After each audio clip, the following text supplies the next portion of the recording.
Start na pala. At sa oras na ito, mga kapatid, papasok na po at gagamitin na po ng Panginoon ang kanyang lingkod na isinugo galing po sa Amorsolo. Lahat ng iba, pinagpala nating lingkod ng Diyos na mag-aatid ng mabuting balita.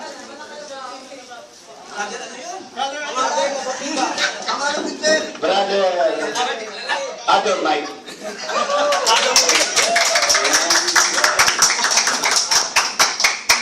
Sinasabi ng salita ng Diyos sa aklat ng ikalawang Korinto.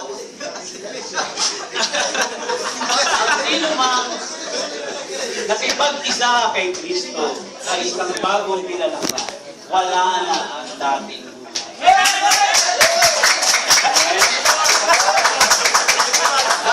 dahil ang sino mang nakakilala kay Kristo, amen, magbabago ang buhay.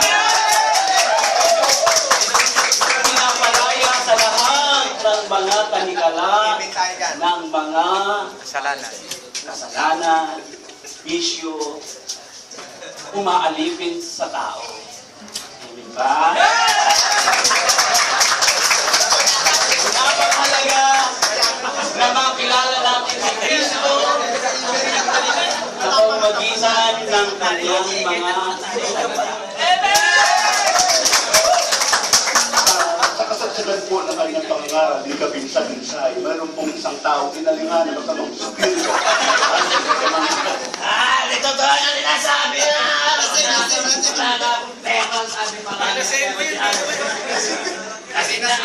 Mahal ka ng Diyos, kapatid! Mahal ka ng Panginoon! Ang Diyos ay naparito na kagaya mo! Naparito siya sa tao upang bigyan!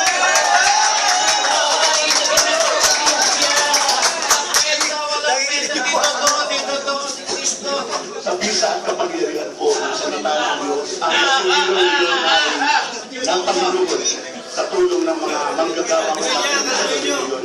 At tuloy po ang pangangaral ng salita ng Diyos. Ang Diyos ay patuloy na tumatawa!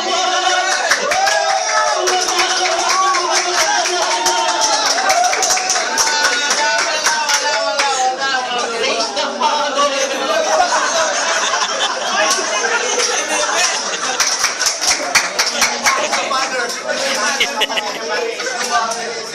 At sa kaligtahan po ng patuloy na maginit na pangangaral ng mabuting balita, isa pang taong inalihan na masamang espiritu sa larangan po ng panlulukot at pagnanakaw ng mga attendant. Ang mga dumalo ay walang bahagi sa salita ng samarian ng Diyos. Pero pag dumating si Kristo, kahit ang pinakamasama at inaalihan ng masamang espiritu, kagaya ni Maria Magdalena, pinapalaya sa mga masamang espiritu.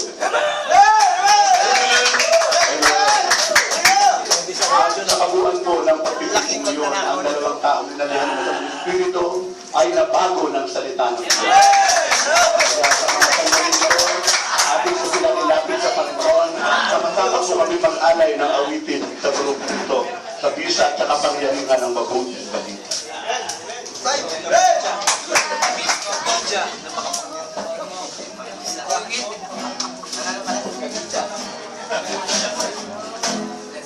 Lasing pa o. Nagawa niya. Kunin mo na yung payaman eh. Ibuhin mo. Hinig eh.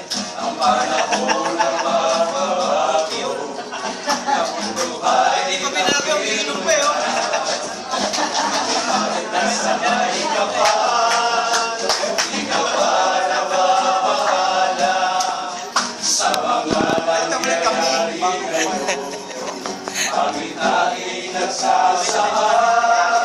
Katapusan ay nalalapit na. Ngayon na, kapatid, ngayon ka na magbago, huwag mo nang hintayin pa, ang lahat ay maging muli. Sumunod ako, Lord!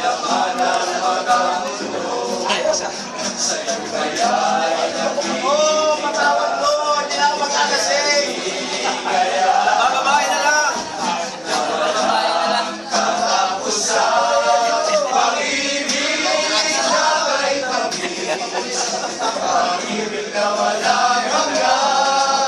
Sa Diyos lamang matatagpuan, hiling at wakas.